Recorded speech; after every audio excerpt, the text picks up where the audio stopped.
No way. That could not happen. No, corporations wouldn't try to subvert the will of the people to maintain their profit margins. What do you think this is? Okay, dude. How our streets got stolen from us by Adam Something. When you hear... Now, Adam Something is an exceptional content creator. One of the best, I would say, from what I've seen in the urban planning realm.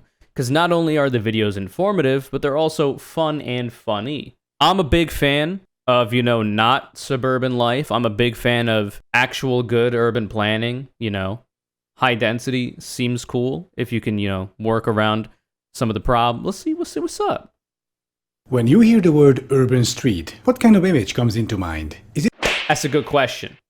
Urban street. I just immediately think of New York City, to be honest with you. So like if I'm to draw it out, urban street, I'm thinking we'll do like a top-down bird's eye. We've got like buildings on the side. They're usually going to be like high rises, etc., right? And you've got other buildings across the way. And then usually I would expect to see a meridian, but I guess not always. I guess you don't always have. Is that what that's called, a meridian? And there's several lanes on either side, question mark? Or I guess it doesn't have to be that way. And usually they'll just have like, there will be bike lanes, hopefully. This is actually hard to do at this scale. These are the sidewalks, bear with me. A median, yeah, whatever. So usually you'll have like bike lanes here, which I guess we could put in yellow. And then we'll have your standard, I would expect usually at least 3 lanes. But this is going to look like shit if I do it this way, so just pretend there's 3 lanes here. And like, so like one of these lanes would be to turn on either side or left or whatever. And then obviously straighten, etc., etc. Usually there's like a designated lane. Anyway, I think I'm going too far with this idea, but that's what I think. And then depending on where you live, like in Seattle, for instance, where I live, there's actually those electric, bendy buses. I've never been on one. I come from bumfuck nowhere, New Jersey. New Jersey has dog shit infrastructure. It has really bad public transport, as far as I'm aware. It was just never very good, public transit. But in Seattle, they have like the bendy buses. That's kind of cool. So sometimes they'll have that. But I feel like what I'm explaining is like suboptimal. I feel like what I'm explaining is like subpar. I feel like we're about to learn that what I'm explaining could be infinitely better. And I hope that's the case, because hopefully videos like this could promote people to get interested in urban planning, get interested in trying to, eventually push for these changes in our cities that as they currently exist, and they get better as a result. Bikers kind of ride in the regular road. Well, they shouldn't if there is a bike lane. That being said, even, people in cars, they infringe on the bike lane in weird ways sometimes too. Listen, I understand why people don't like bikers, like cyclists. I understand it. When I was driving more, I always hated seeing cyclists on the road next to me, like on the side of it, because like they fall over and then suddenly I've run them over unless I like swerve out of the way and maybe I cause an accident. It's a lot of sauce, all right? Which is why bike lanes exist. Regardless. Cyclists, they're doing their part. It's better to cycle than to drive. It's just that I think a lot of the time the infrastructure is not built for cycling to be super safe, and that's where you run into people being upset about cyclists and blah, blah, blah. Is it something like this? No, not really. How No, about not this? at all. Yeah, this is more like it, right? Yeah. 2 to 4 traffic lanes in the middle, 2 parking stripes, and then 2 sidewalks shoved under the buildings. Hey, that's what I said. That's literally what I drew a moment ago. This is a typical street in the developed world in the 21st century. But how come urban planning this radical could become so commonplace? Wait, what? Radical? Yes. Radical? What you see in front of you right now Wicked is the sick. height of radicalism. It's a type of insanity that we just all kinda got used to over the years and never really stopped to consider its implications. It's also a very recent development, yet we all treat it as if some eternal status quo. Now, do you see what I'm talking about? Let's do it this way. For you as a living, breathing human being, red is off limits, only green is for you. In an Makes urban sense. settlement built for human beings to live, you as a human being are banned from most of the public spaces. Think about that for a moment. Let that sink in. I can't not hear that and not see this. It's so dumb. I can't not see this stupid ass meme. Hey.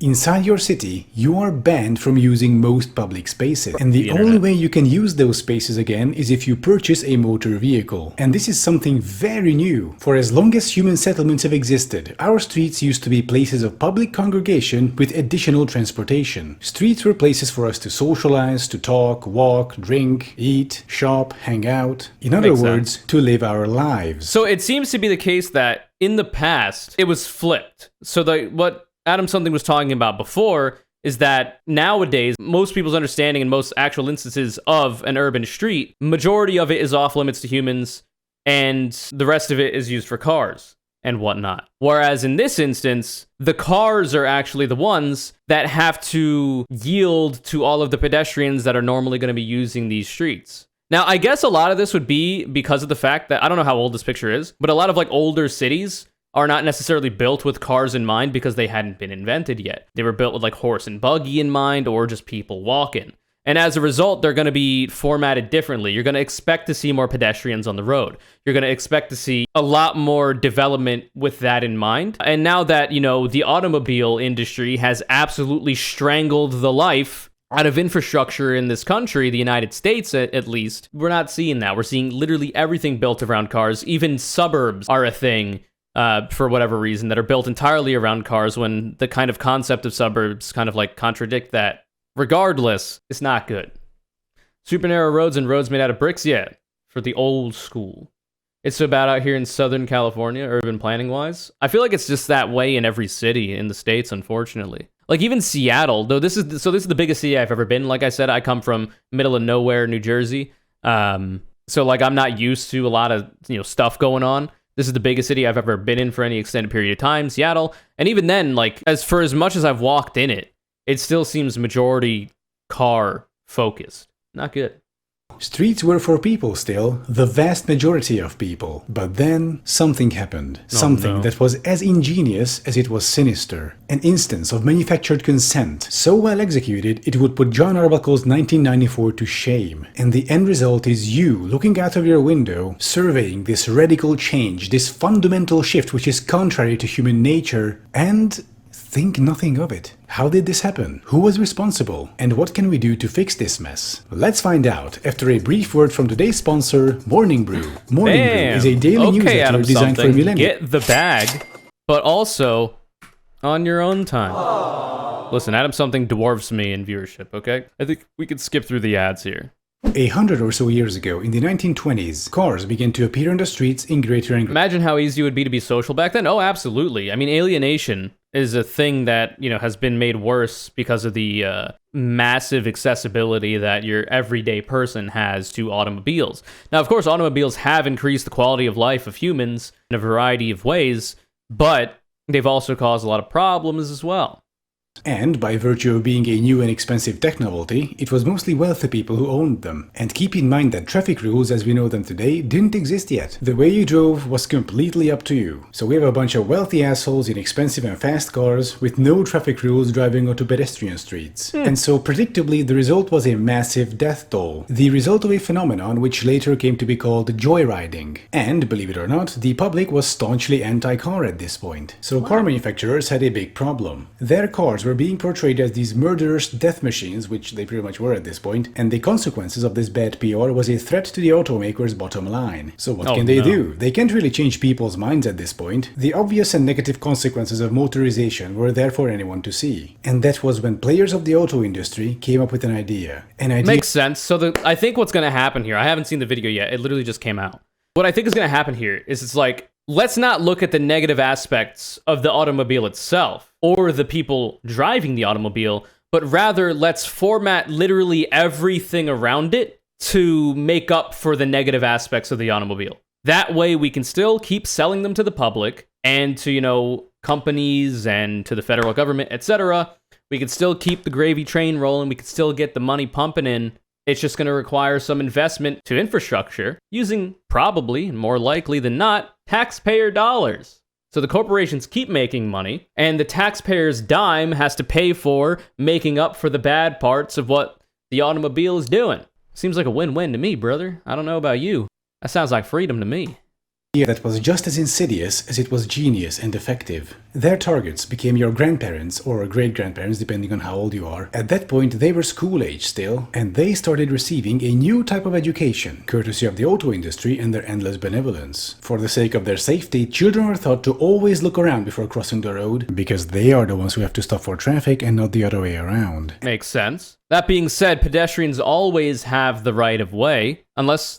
Does jaywalking take it into account? I actually don't remember. regardless, if it's a crosswalk especially, pedestrians have the right of way. And I don't know when that changed. I don't know if that was always, an idea, but I guess we'll learn. And that's because streets belong to cars, not people. And so entire generations of children grew up thinking this was the new norm. But in the meantime, the old generation was very much alive still. And they had some very different ideas about how streets should be used. And they put up quite the fight against the auto industry and drivers. And they even scored some victories. But according to Peter Norton, the author of Fighting Traffic, The Dawn of the Motor Age in the American City, the tide turned against the majority in 1923 when citizens of Cincinnati organized a referendum aiming to put governors on cars limiting their speed to 25 miles per hour. And this was the point when players of the auto industry decided to go all out. They realized that if this thing gets passed and becomes a national precedent, it'll become much more difficult to sell cars and they're gonna make a lot less money. And things went 25 miles per hour is a crazy limit.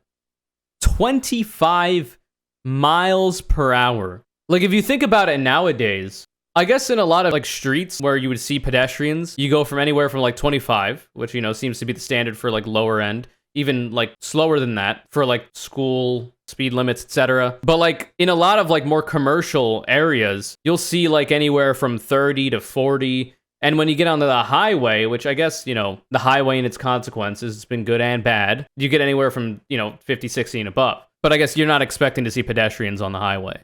To quote from this Bloomberg article titled The Invention of Jaywalking, local auto clubs and dealers sent letters to every individual with a car in the city, saying the rule would condemn the US to the fate of China, which they painted as the world's most backward nation. They even hired pretty women to invite men to head to the polls and vote against the rule, and the measure failed. Really? Is that still legal? I know electioneering is illegal, meaning, what was popularized recently, there was a worker at a poll station for I think the California governor recall against Gavin Newsom. There was a dude with a Trump 2020 hat and a Where's Hunter shirt. You can't wear any memorabilia for any candidate running in the race if you're a poll worker or even if you're going to vote. That being said, would it classify as electioneering if you were just hired a bunch of pretty people to influence people to vote a certain way and bring them to the polls? I guess if you were to hire them to vote a certain way but not bring them to the polls, maybe that's still fine because that's just, campaigning. I wonder. They also got Detroit involved. The automakers banded together to help fight the Cincinnati rule, according to Norton, and they remained organized after that, he says. The industry lobbied to change the law, promoting the adoption of traffic statutes to supplant common law. The statutes were designed to restrict pedestrian use of the street and give primacy to cars. The idea of jaywalking, a concept that had not really existed prior to 1920, was enshrined in law. And what a fucking shithole the world became. Damn. Imagine getting in trouble for jaywalking. Imagine getting ticketed for jaywalking. I've never, but like I said, I lived in the middle of nowhere. And now, jaywalking can be pretty dangerous if you're in a city, unless, you're fairly certain you can get across without any cars being a problem. But god damn, man. I remember Ford was responsible for a camping craze to sell more cars, among others. Marketing works, and people will basically be conditioned to anything if they see it or hear it enough. Yeah, there's a whole lot of, obviously there's a whole field of psychology based around advertising and how people become susceptible to things like that. The one time we needed conservatives and they lost, yeah, it feels bad, man. I wonder how bad DUIs were back then. Oh, I would imagine just as bad, if not worse, considering people were already driving unsafely in conditions that are less safe for pedestrians when cars are involved. And also, people have always been drinking, and wanting to drive afterward. I've been stopped with that. So yeah, imagine actually getting written a citation for jaywalking. This is the reason why even today, our streets belong to cars and not people. All of it can be traced back to the auto industry, with corporations using their wealth and power to subvert the democratic will of the people. Imagine even my today, shot. In the 21st century. No way. That could not happen. No. Corporations wouldn't try to subvert the will of the people to maintain their profit margins. What do you think this is? Ha! Okay, dude.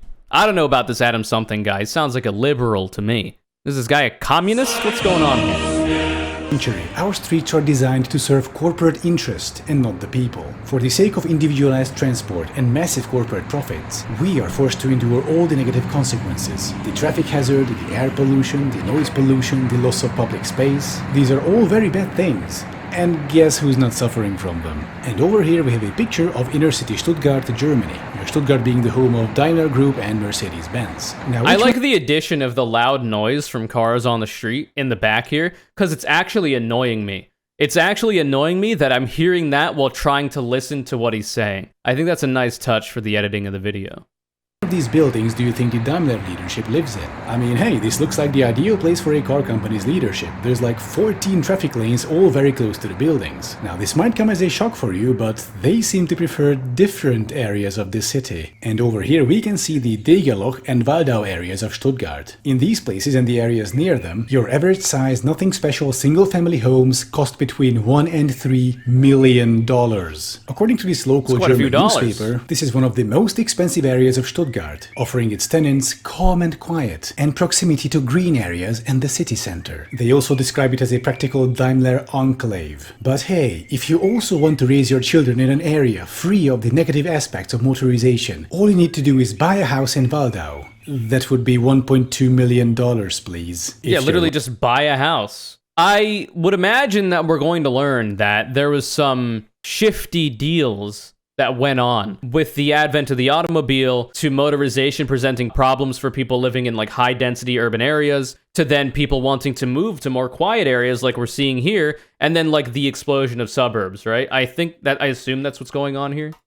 Lucky. And this is the reason why I fundamentally oppose urban motorization. It produces this bizarre and harmful hierarchy, where the wealthy in our society can pay money for things such as clean air, calm and quiet, access to green areas, and streets on which their children can safely play. All these used to be the standard for most people in cities. Now they come at a 7-digit premium. But health, space, and environmental consequences are not the only ones we suffer from. There is also a social aspect, also known as atomization. As I mentioned before, streets used to be places of public congregation and socialization, right until cars took it over. And it was COVID-19 that really highlighted this problem. As soon as we didn't have the restaurants, the bars, the clubs, the yoga classes, many people became completely isolated, with no opportunities to meet others. Before the era of motorization, you would have known people from the street, people living in your neighborhood, that is, because streets were places to hang out in, to stroll around, to do your thing, to have conversations with people, to socialize. And isn't that funny too?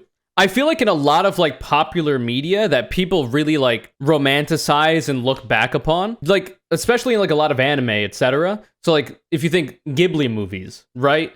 Howl's Moving Castle, Spirited Away, etc., you see scenes of busy streets with just pedestrians, very few vehicles at all, where people are, you go into like local shops, you're seeing people along the way, there's like children running around causing a ruckus, dogs, etc. It's like a very rosy picture that you just don't see anymore in a lot of places. There are some places in Europe, as far as I'm aware, that are incredibly walkable cities. Nowadays, it's almost impossible to start talking to someone on the side of the street because you got cars next to you constantly making a loud noise.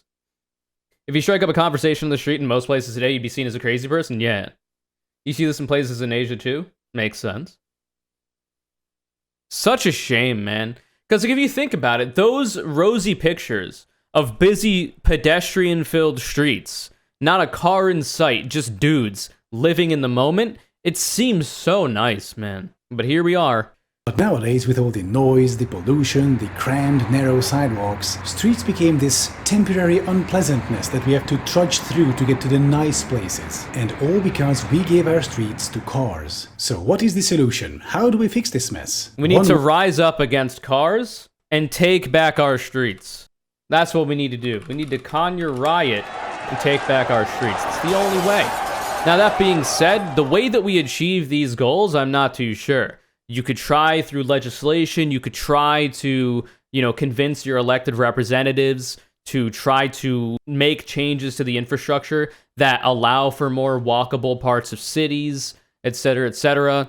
You could try to disincentivize after doing that when it's more walkable and pedestrians have more of a say in what's going on there.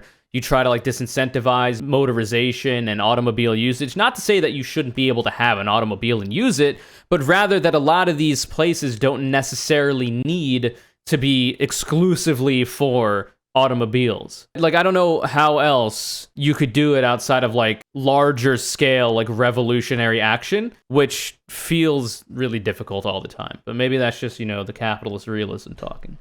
I wouldn't feel safe using public transport where I live. Well, that's the problem too. It's like, even if you have public transport, there's also a lot of considerations to go with that. But if there's more of a culture built around public transport rather than individual automobile usage, I would imagine things would be, better depending on what's going on.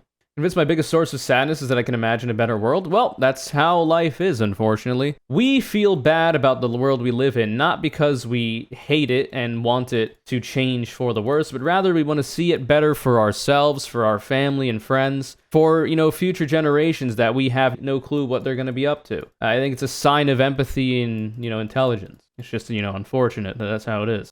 I'd assume atomization also decreases collective thinking and collective action. Oh, absolutely. I don't know if it was on purpose, but the result has been really devastating. I don't know a single other person in my apartment complex. Yeah, I don't know. I always feel weird. If I see neighbors, I'll try to wave to them, right? I might say hello, exchange names, when you first meet them. But other than that, it seemed, especially with COVID, goddamn, I feel like I'd be weird for trying to strike up a conversation with a random stranger. Say I'm walking down the street, doing whatever, and I start talking to another person that doesn't know me, that's a complete stranger. It's like, why are you talking to me? I'm trying to, get to where I'm going.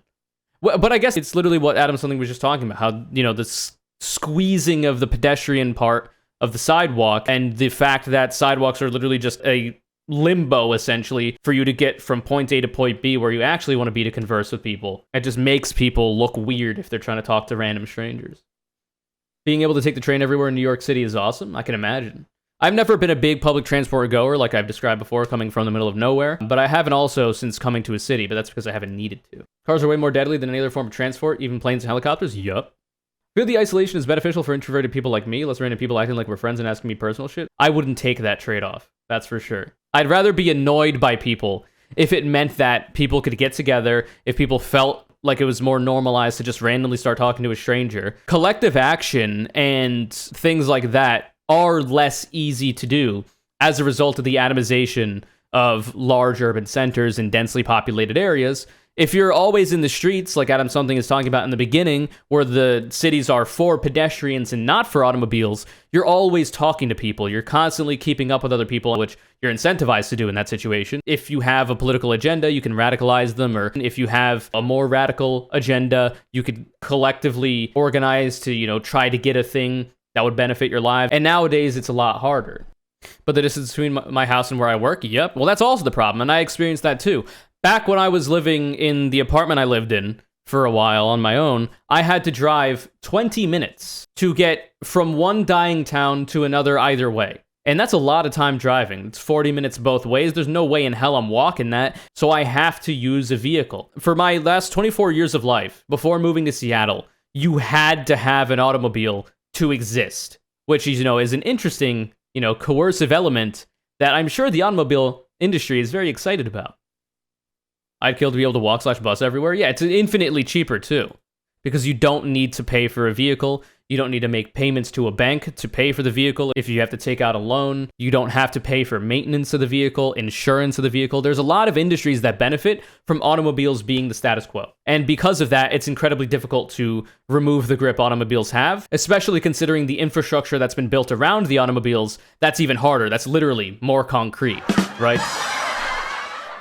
Well, yeah, there is there is an issue in regards to safety on public transport. But like I said, that could also be a product of the culture not being necessarily built around public transport. If public transport was a lot more commonly used, I would imagine there would be a lot of more safeguards in place. But I don't know. I'm sure there are ways to make it better and safer for people. But we probably don't have the impetus to do so because cars are the go-to. Individuals driving their own automobiles is the go-to. Also, if you grow up using public transit, you're more likely to show common decency by default. I would imagine. I would hope, anyway. Superblocks. To date, Superblocks are the most efficient ways of taking back our neighborhoods and making our streets fit for human habitation once again. The first Superblock was established in Barcelona, Spain in 2016. Hell yeah! And you will always see the people with the Greek or Roman statue avatars being like, what is this? Reject modernity, look at what they took from you, right? Meanwhile, literally it used to be that this is how things were. Like if you were a conservative and your entire MO is, I want things to stay the same that you're trying to keep away from this better idea is literally not the same that was in existence before the automobile industry took hold. Like you're literally being selectively conservative in the way that you want things to be for no reason. It's foolish. Like, oh my God, this is literally Soviet Union, USSR, communist China. It's all the same. Like from an aerial view, yes, everything looks the same. But if you're actually a pedestrian and you have all of the benefits and amenities of a walkable city, I'm pretty sure you would change how you feel about it. And it turned out to be a massive success, so much so that now they're being expanded. Here's how it works. You take an area delimited by 4 major roads, and inside that area, you pedestrianize every single street. Of course, residents' cars and essential services can still drive in, but the streets are arranged in a way that you cannot go through the area. That means you will only drive into the superblock if you really have business there. It encourages a more active, healthier lifestyle, which reduces obesity, diabetes, and other similar health issues. With superblocks, a tremendous amount of public space is freed up again, providing people with much needed places of public congregation. This reduces loneliness and thus increases mental health. Superblocks seem to be a great solution to all the problems brought about by mass motorization. So let's build more. Right now, Vienna is also joining this club with their first experimental superblock. Supergrätel, which is great. Now I think every major city should start doing this right now. Not only because it's a nice and beneficial thing to do, but also because pretty soon we'll have to do it, due to this thing called the oncoming climate catastrophe. Uh-oh. Who could have predicted this? I would imagine, by the way, if we were to try, like even if there was like a big legislative push, if there was a big push of like people literally on the street campaigning and agitating for it, etc., the automobile industry, which is incredibly strong in the United States, would have a thing or two to say about it and would be very excited to get in the way of all of that progress, like we've actually seen in the past in regards to this video about limiting speed limits on cars specifically to 25 miles per hour. It would be incredibly difficult to achieve. That's not to say we shouldn't try, but in a place like the United States, I can only imagine the hurdles we would have to jump over. Cities by 2050 will see a temperature increase of up to 8 degrees Celsius in their maximum temperature. Holy shit. And if this happens, which it really looks like it will, all our big, black asphalt-covered streets will turn into frying pans. The only way cities will be able to combat this temperature increase, the only way our cities will remain livable, is through narrow streets with lots of shading, no black asphalt, and certainly no giant hunks of metal and plastic to absorb all the heat. So yeah, essentially climate-resistant superblocks. And better sooner than later. And this can be achieved by banning most motor traffic inside cities and giving back public spaces to the people. And wouldn't that be nice? To sum up, if you hate hierarchy and dying of complications from heat strokes, you should support transitioning away from individual motor traffic. I'm sorry, we have no choice. Since apparently we kinda just gave up on stopping extreme climate change, the least we can do is prepare for the consequences. Right. At any rate, thank you for watching, and please like and subscribe, and don't forget to check out my Patreon if you think this content is worth your money. And vote for Not only should you like and subscribe to Adam Something, because this is incredible content, you should also do so for my channel. Hell yeah. I hope so much. I said this at the end of the Dubai video that we watched previously. Here's, you know, a link to that in the top right if you want to watch that after this one, if you haven't already. I hope that the very, in my opinion, easily digestible, entertaining, like humorous, but still informative nature of this video finds its ways to like Normans, your average normie who hasn't really thought about this too much. And as a result, you know, kind of makes them think a little bit more about their priorities in regards to, you know, the people they vote for, the way that they interact with their society, changes they would like to see that hopefully this video would show them, and other things like that. And that being said, if there's like a family member of yours, a friend of yours, who has like expressed to you disliking having to have a car, for instance, to go to and from, or the fact that they like literally need one because it's so far in distance, or like even complaining about noise and pollution in the city that they live in, maybe send them this video. Adam Something's, not mine. You could send mine too, but probably afterward. And I hope that it would help move some people in a better direction, because this video is so good. It's so good. Here's Conure, call it as Olive. Thanks so much. Hope you enjoyed the best emotes on Twitch. If you'd like to be the next Conure callout, well, all you gotta do, brother, is follow me on Twitter at goddamn ConureCC and retweet my video links when they go live. Thanks so much for watching. Don't forget to like and subscribe. I'll see you on the next.